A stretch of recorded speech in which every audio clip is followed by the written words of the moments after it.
tráfico de drogas, porque tem incidência de 0% de tributo, não tem direito trabalhista, não tem nada, esse dinheiro volta para abastecer as campanhas da esquerda.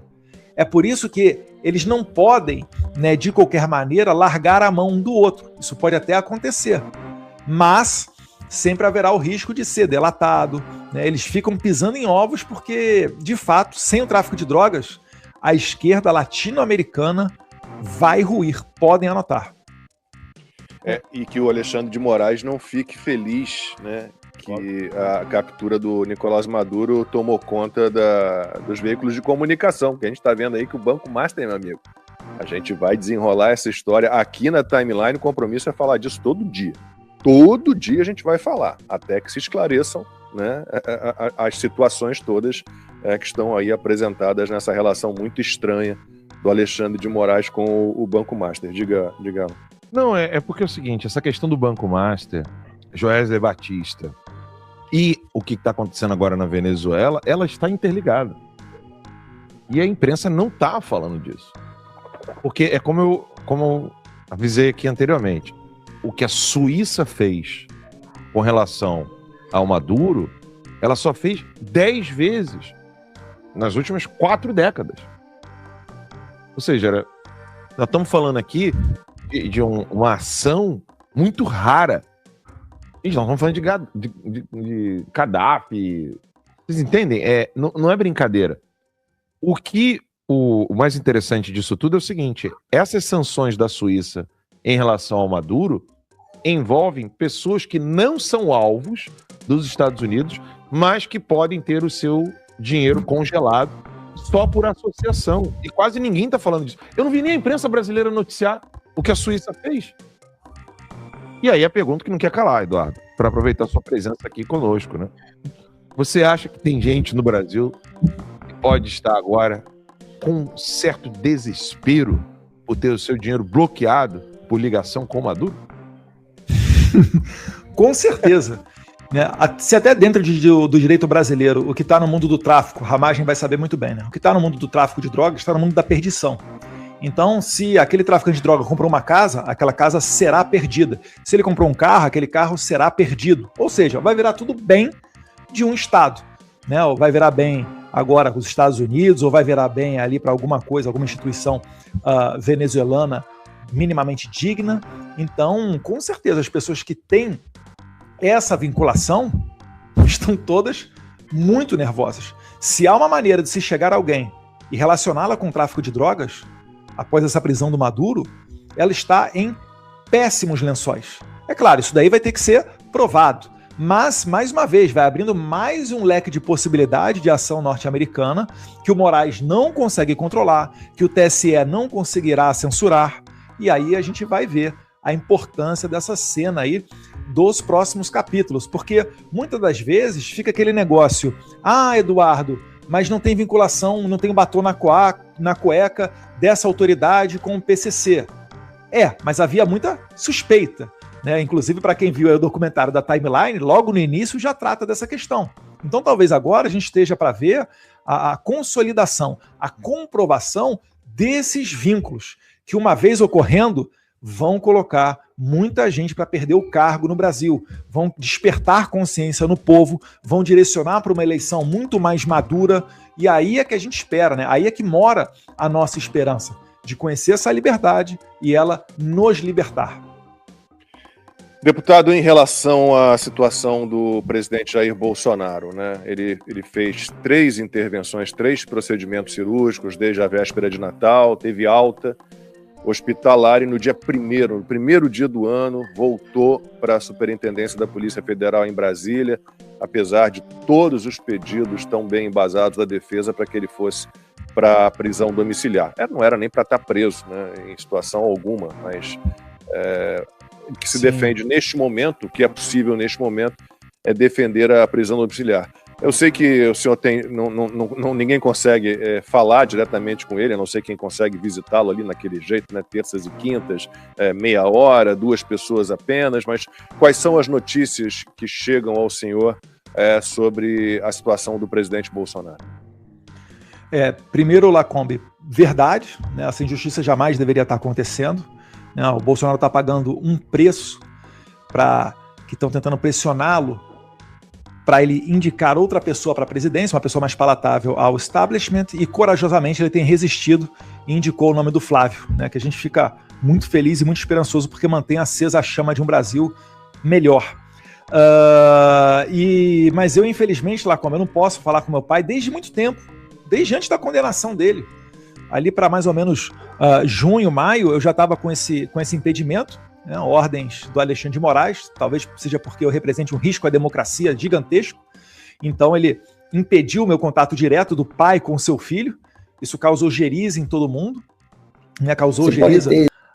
Inclusive a intimação que ele recebeu no hospital, na UTI ainda, ele recebeu uma intimação de uma pessoa enviada pelo Moraes, um oficial de justiça, o que moveu o eurodeputado Dominik Tarczynski da Polônia a protocolar uma resolução pedindo a sanção do Moraes também via União Europeia.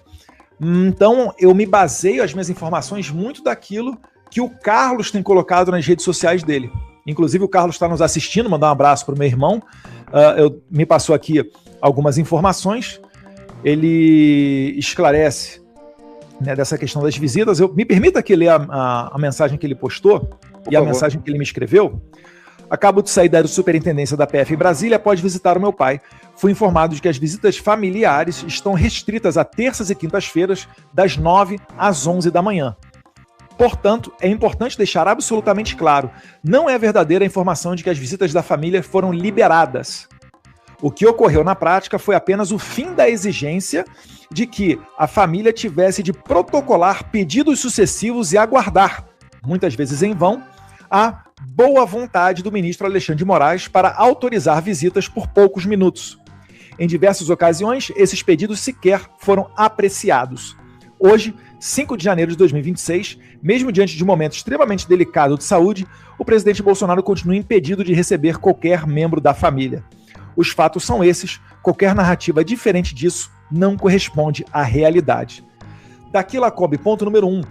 Inclusive eu postei um vídeo nas minhas redes sociais, me sigam lá, Bolsonaro SP, onde eu aprendi no Hospital do Câncer de Barretos, atual Hospital do Amor, que o acompanhamento familiar do doente mais do que dobra as chances de sucesso dele, falando aqui de câncer.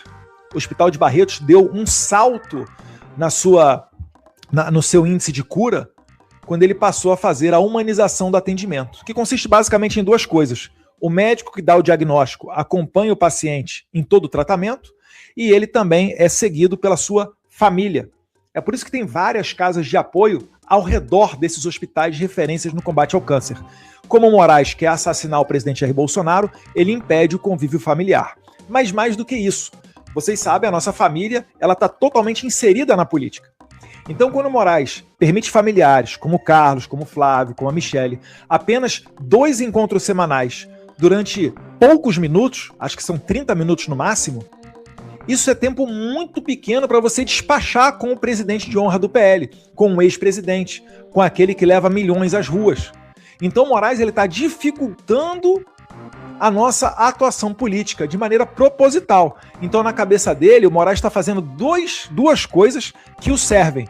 1, acelerando, né, a morte do Bolsonaro e 2, dificultando a nossa ação política. É por isso que o Moraes está fazendo tudo isso. É por isso que ele não deixa o Bolsonaro em prisão domiciliar, mesmo sabendo que ele é merecedor. Primeiro, porque não cometeu crime.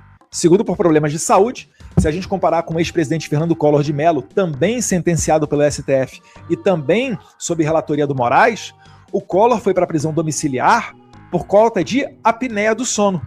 Em que pese fazê-lo merecedor, poxa, o Bolsonaro, o Carlos me informa aqui, ele tem apneia do sono, falta de ferro no sangue, carcinoma de células escamosas, ou seja, lesões de pele que seriam sido diagnosticadas como câncer de pele, além de doenças crônicas estruturais, doença asterosclerótica do coração, ou seja, problemas cardíacos, refluxo gastroesofágico com esofagite, hipertensão essencial primária, pressão alta, e outras doenças ainda, como a hérnia, que foi corrigida na cirurgia. Então, se isso não faz, né, do presidente Bolsonaro, que cumpriu com tudo que o Moraes pediu para ele antes de iniciar o cumprimento da sua sentença, meu Deus do céu, eu não sei mais o que pode fazê-lo. Mas a gente segue em orações aqui também para que a sua vida seja preservada. E Deus quiser, com o nosso presidente sendo eleito em 2026, haverá sim o perdão presidencial, não só para Bolsonaro, mas para todos os envolvidos nessa farsa do golpe, né? Adagilza, Iracina Goshi, Silvinei Vasques, Felipe Martins, Ramagem, ou mesmo eu, todos nós fomos perseguidos pelo Moraes, e quem sabe até, Lacombe, um futuro presidente Flávio Bolsonaro, tendo ao seu lado ministro Jair Bolsonaro, por que não? Por que Flávio Bolsonaro não poderia dar perdão e trabalhar ao lado de Jair Bolsonaro? Ou será que ele não tem qualificação para ser um secretário de governo, um ministro da Casa Civil? Eu acho que é uma possibilidade muito grande de ocorrer. Deus esteja certo. Um traficante de drogas. Os Estados Unidos prendeu o Marcola da Venezuela. É isso. Por isso que o Lula não quer dar margem para reconhecer o PCC, o CV, o TCP e o ADA como grupos terroristas, para não dar a chance dos Estados Unidos fazer isso. E o Lula teme isso. Por quê? Porque ao prender chefes de tráfico de droga, os Estados Unidos vão ter a possibilidade de expor para o mundo esses vínculos com os partidos de esquerda.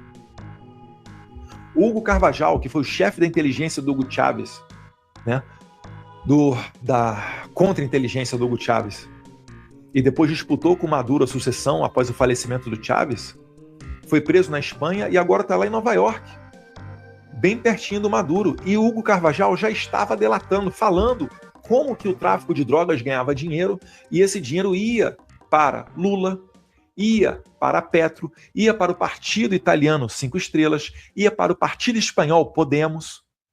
É por isso que o tweet do Santiago Abascal, líder do partido Vox da Espanha, estava falando, vão chegar no Sanches. Sanches é o primeiro-ministro da Espanha, que também está com um discurso muito semelhante ao do Eduardo Leite, de soberania, preocupação, tensão crescendo, estou acompanhando a região. E não vão fazer absolutamente nada. Mas eles têm medo do quê? Que os Estados Unidos pegue esses chefes de tráfico de droga, leve para os Estados Unidos, onde a lei funciona, e lá eles possam delatar. Comenta aqui para mim, está esperando ou não a delação do Nicolás Maduro?